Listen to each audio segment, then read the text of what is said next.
그리스도를 보면 그 방법이 보입니다. 주님을 보면 보입니다. 십자가를 보면 보입니다. 우리가 지금 묻고 있는 모든 답이 다 들어 있습니다. 주님이 답을 가지고 계십니다. 아니라고 생각하십니까?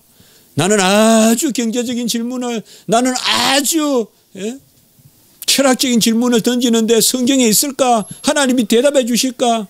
아닙니다. 하나님이 대답해 주십니다. 아들을 통해서 대답해 주십니다. 그는 기묘요 모사예요. 지혜이고 그 지혜를 이루시는 분이시고 그리고 전능하신 하나님이십니다.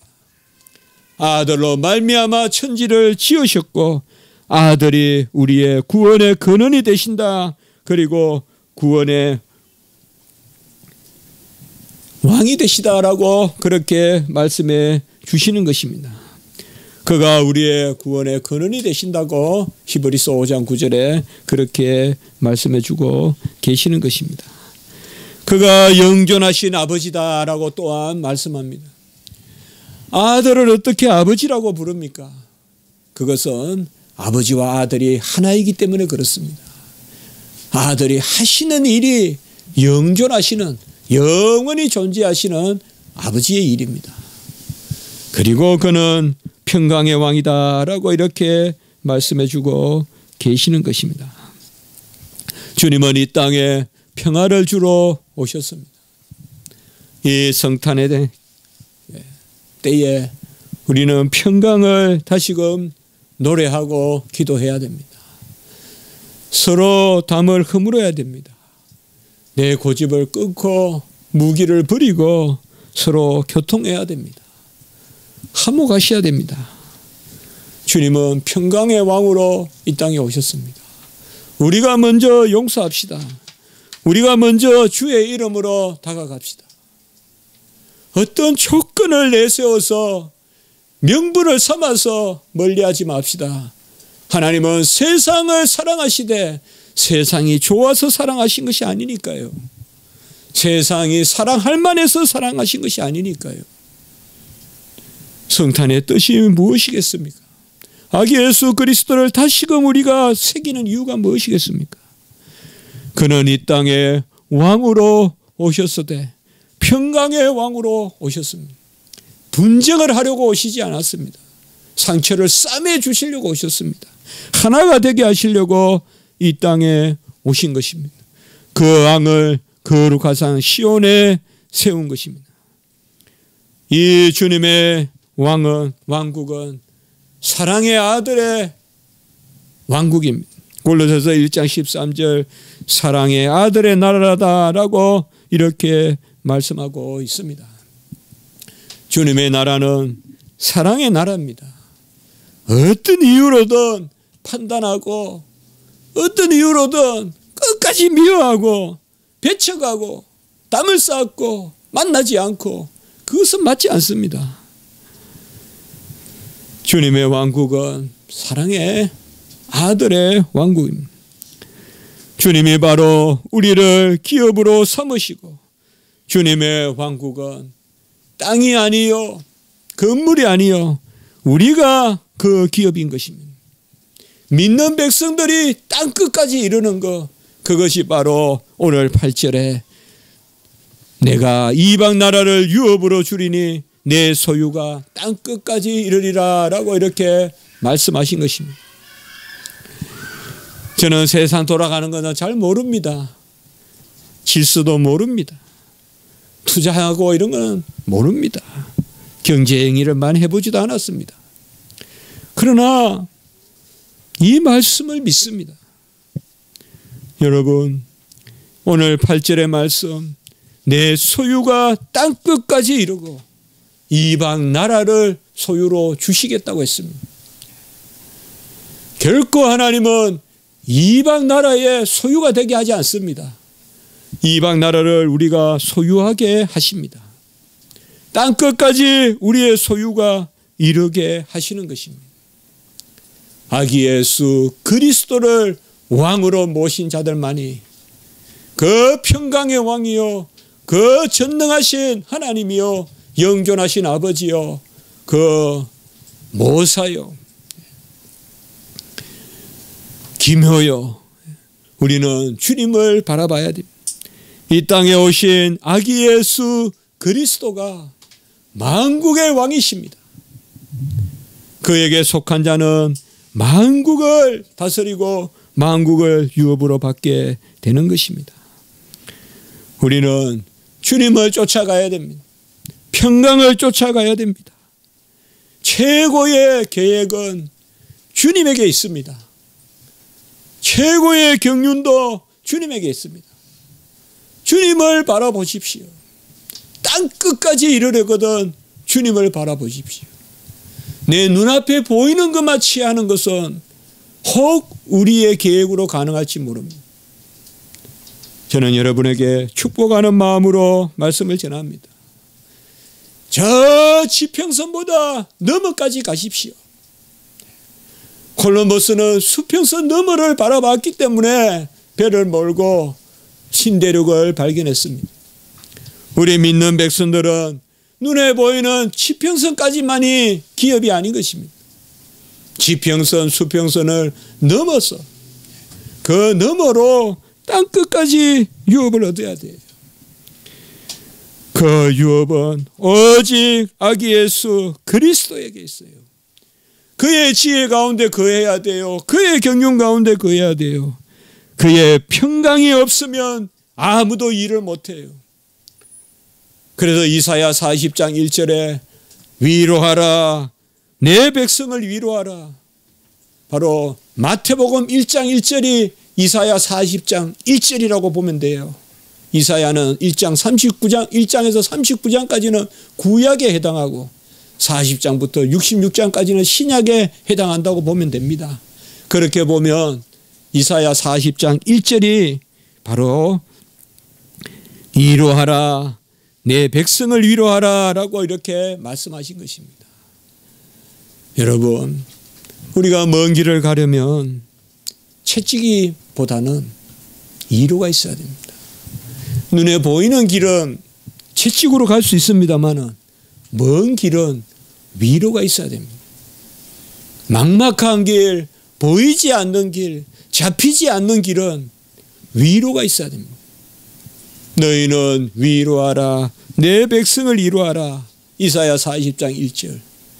이것이 바로 아브라함과 다윗의 계보 예수 그리스도, 그 예수 그리스도의 나심을 이야기한 것입니다. 그리고 이사야 40장 11절에 보면 그는 목자같이 양떼를 먹이시며 어린 양을 그 팔로 모아 품에 안으시며 젖먹이는 암컷들을 온순히 인도하시리로다 라고 이렇게 말씀했습니다.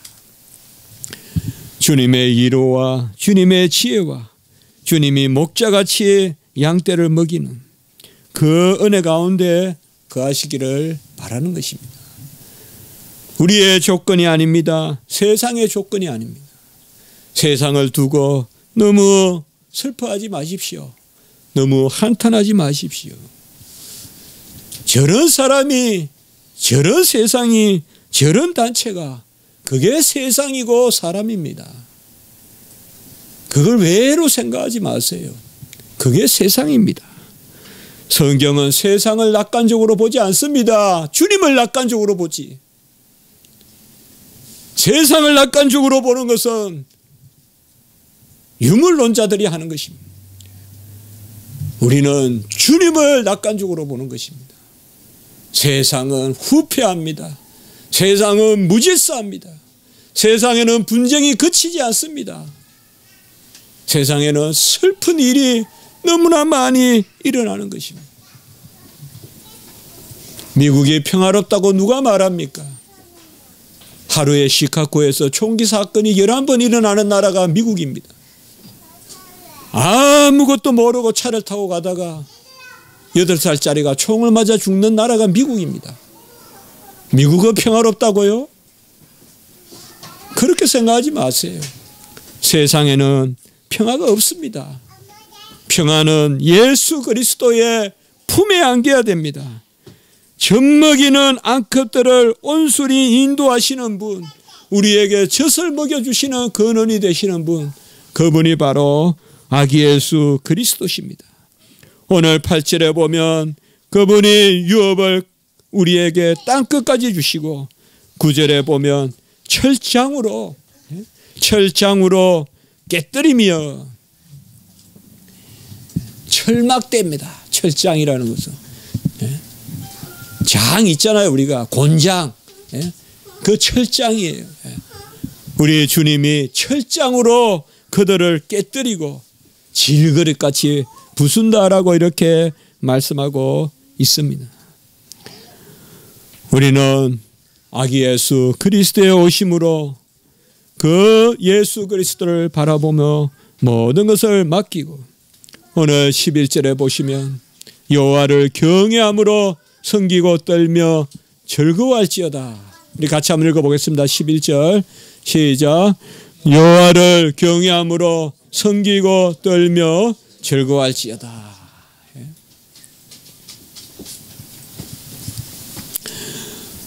우리가 금요일 날 시편 134편 말씀을 봤거든요. 밤에 여호와의 성전에 서 있는 여호와의 종들아. 그때 서 있단 말이 섬긴다는 뜻이거든요. 밤에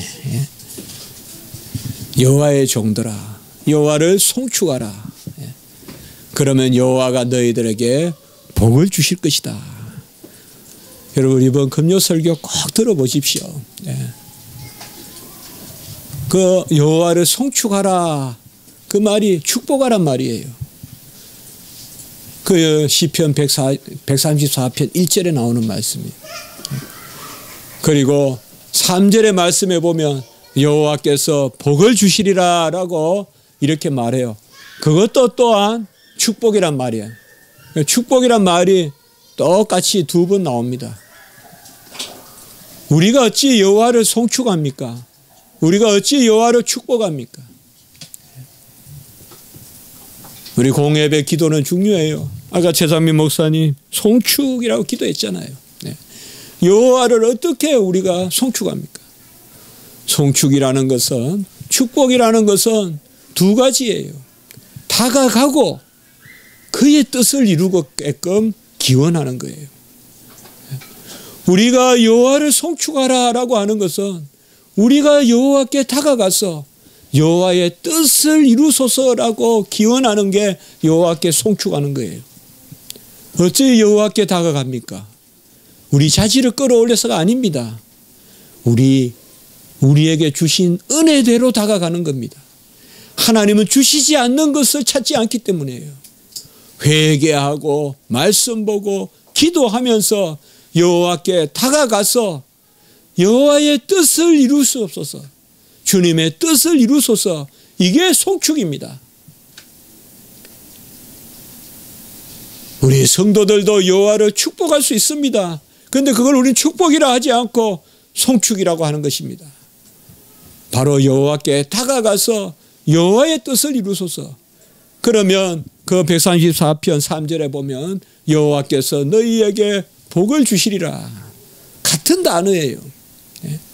그 복을 주신다는 말은, 그러면 여호와가 우리에게 다가와서 우리의 뜻을 이루어 주시는 거예요. 이것이 바로 축복이에요.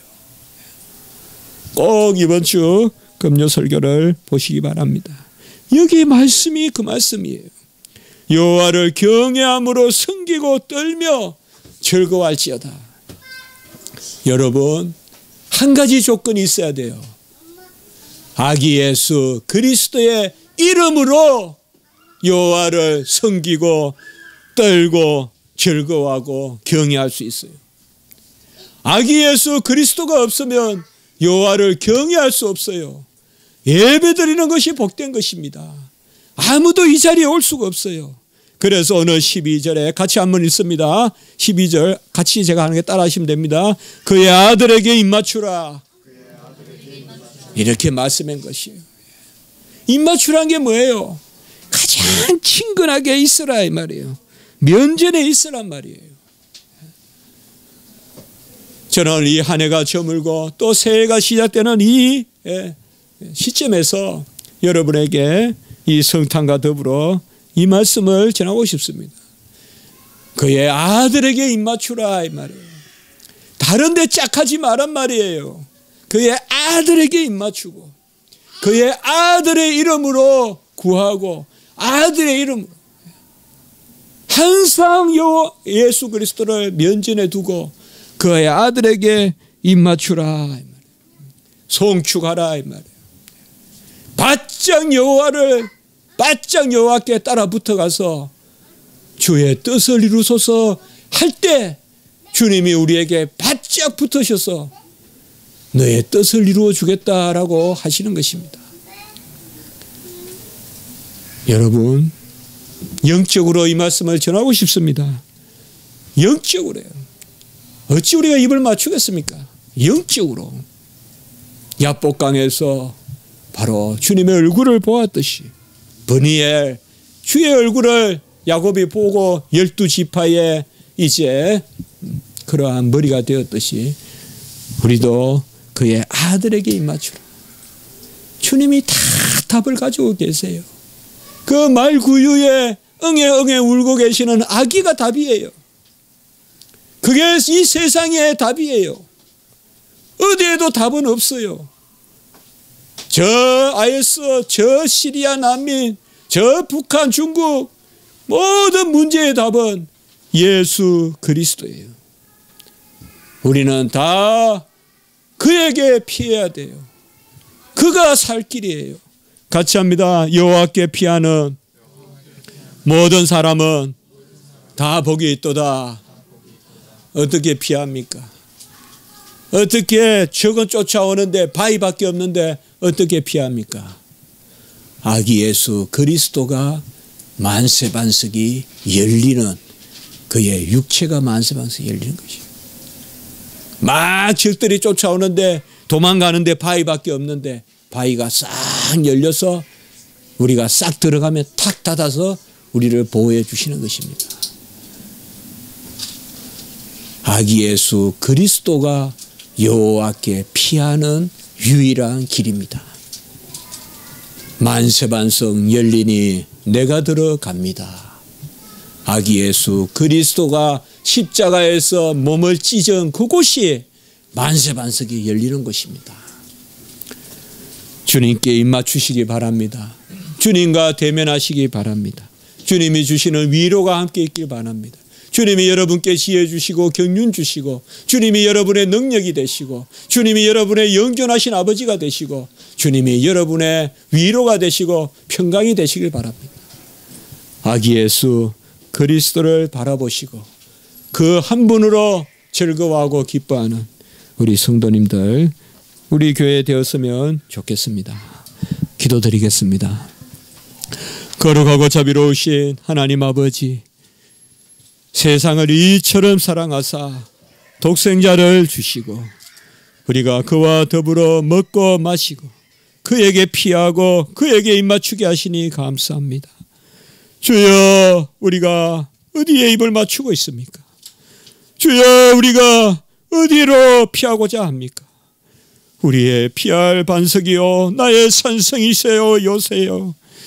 나의 망대는 주 예수 그리스도 십자가에 그 찢기신 몸밖에 없는 줄 믿사오니 주여, 만세반석을 열어서 생수가 나게 하시고 만세반석을 열어서 우리가 피할 곳을 찾게 하여 주시옵소서. 주님의 평강과 위로와 주님의 놀라운 배필을 주시는 기묘와 모사가 그 경륜과 능력이 우리에게 임하게 도와주시옵소서. 세상의 화평을 주시옵소서. 무기를 버리고 화평하게 하여 주시옵소서. 저 이슬람을 불쌍히 여겨주시고 그곳에 복음이 전하게 하시옵소서. 구주 예수 그리스도 이름으로 감사하며 기도드리옵나이다. 아멘.